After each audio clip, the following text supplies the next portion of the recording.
Derek Lunsford just took the title of 2025 Mr Olympia, but does he actually deserve to be crowned the best bodybuilder in the world? In this video, I'm going to explain why he actually does, or perhaps doesn't, deserve to be crowned the best bodybuilder in the world. And I'm going to compare him to some of the other athletes that were close to getting that title.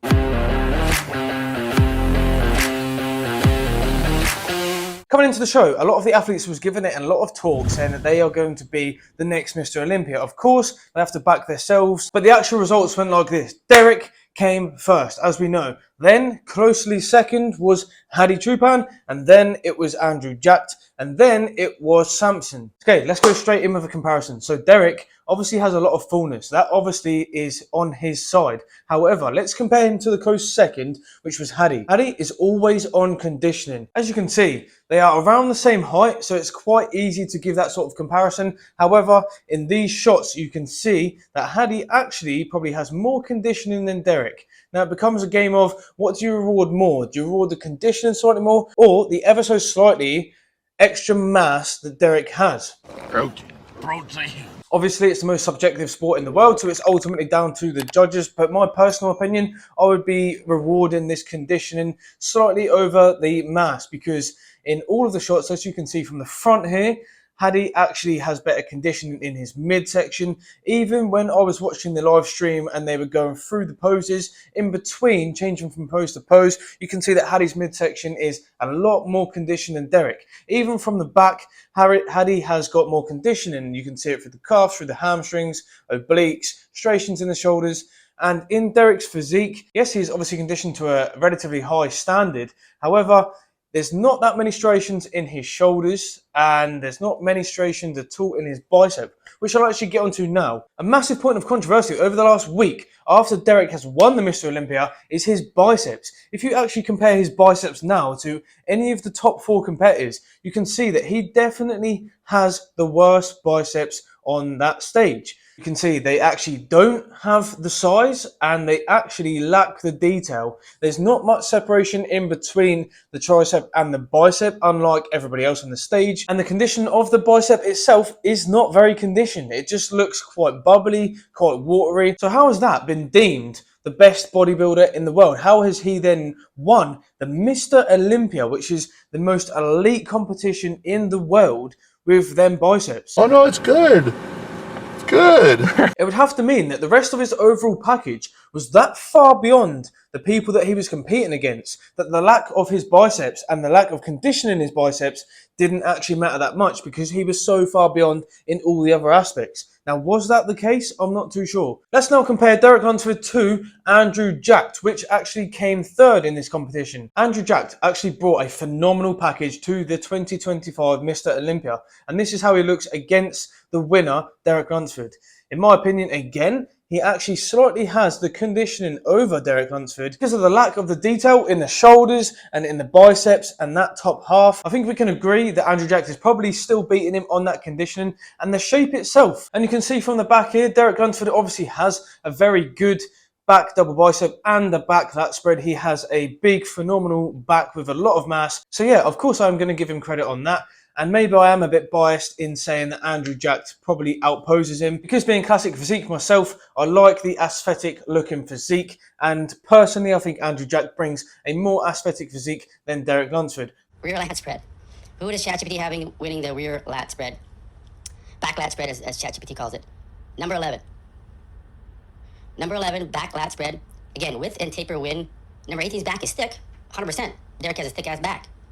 Okay, but number 11's lats in Christmas tree area are clearer. So let's go back and look. What is ChatGPT talking about? Right? ChatGPT doesn't know what it's talking about. What?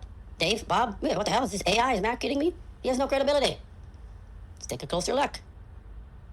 Why did ChatGPT talk about the Christmas tree? Are you even thinking about the Christmas tree when you look at the back lat spread? Probably not. But ChatGPT is going to help educate you to look at the detail in each pose. And don't get overwhelmed by just, oh, there's a thick back on Derek. Oh my God. But what about the detail? It's the little details that add up. Let's look here. Who looks more conditioned from the back? In my opinion, Andrew does. Who has the Christmas tree? You got Andrew Jack, deep lat insertion, Christmas tree. Derek? Guys, what's going on here? Is a water buffalo back here? What's going on with Derek? Side chest. Who does, I don't, let me see who has winning the side chest here. Side chest. Number 11, that's Andrew Jacked. Side chest. Rounder pecs, 3D delts, deeper ham, glute tie-in, very good, just not as popping through the chest. Okay, let's take a look. So I gave it to Andrew. Okay, yes, I'm sorry, let me share my screen here.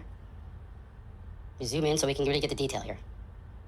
Size-wise, okay, it's saying, now you guys can look at it while I read this back. Rounder pecs, 3D delts. Yes, Andrew's delts are bigger, better, and striated. Deeper ham and glute tie-in. Let's look at the ham and glute tie-in.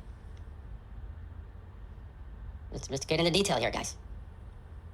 So the tie-in right here, okay, ham glute tie-in, the tie-in. You can see also the striation on the side of Andrew's glute versus Derek. Look at here, the tie-in is not deep. This is how fucking precise ChatGPT is good. But when you're a human, you're just kind of glossing over, you're just looking. But let me know what you think in the comments now. Take a second, put a comment down there, just say if you think that Derek Lunsford deserves the title of being the best possible bodybuilder in the entire world, considering his biceps, considering the comparison to these other two athletes. Let me know in the comments. The final point that I'm going to make is I know people in these sort of scenarios do everything that they can to get as many points as they can to try and get that first place. However, in this video, you can clearly see that people are standing in their box on their line and you constantly hear it being shouted in the Olympia, stay on your line, stay on your line, stay on your line. Why is that? Because no matter what they tell you, every inch matters a lot.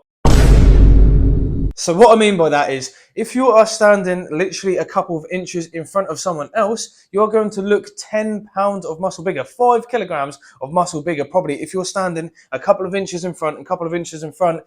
The closer that you are to somebody or to a camera, the bigger you're going to look in comparison to that other person. Nick. Get in your box, he says. He's like, yeah, get in your box. Look at that. He's like, no, move your feet. He's like, yeah, you're not going to crowd that line. Don't out-angle me. Gentlemen, stay on the line and hit a front double bicep. In the video, you can see here, Andrew Jacked is calling out Nick Walker for actually being over the line, and Nick Walker steps back straight into the box, no questions asked. However, he then calls out Derek Lunsford, which Derek Lunsford just basically looks at him, refuses, pretends to come back a little bit and stays nearly half a foot in front of the other people. And at that point, everybody else is in their box and Derek Lunsford is still standing ahead, which is a massive thing. You might think that it's not that big of a thing. However, it's massive, especially on like a pre-judging where basically a lot of the judging is being done, because when you actually come out for your finals, they've done most of the judging by that point and they know who they're going to start comparing by that point. So there it is. I can only tell you my opinion. I can't tell you for sure if Derek Lunsford is the best bodybuilder in the world, because it is a so subjective sport. But in my personal opinion, I don't think he should be crowned the best bodybuilder in the world, even if we were just to look at his biceps alone. But that's my personal opinion. Let me know what you think in the comments down below. Please give the video a like, subscribe to the channel for more videos. And until next time, let's make some gains. Boom.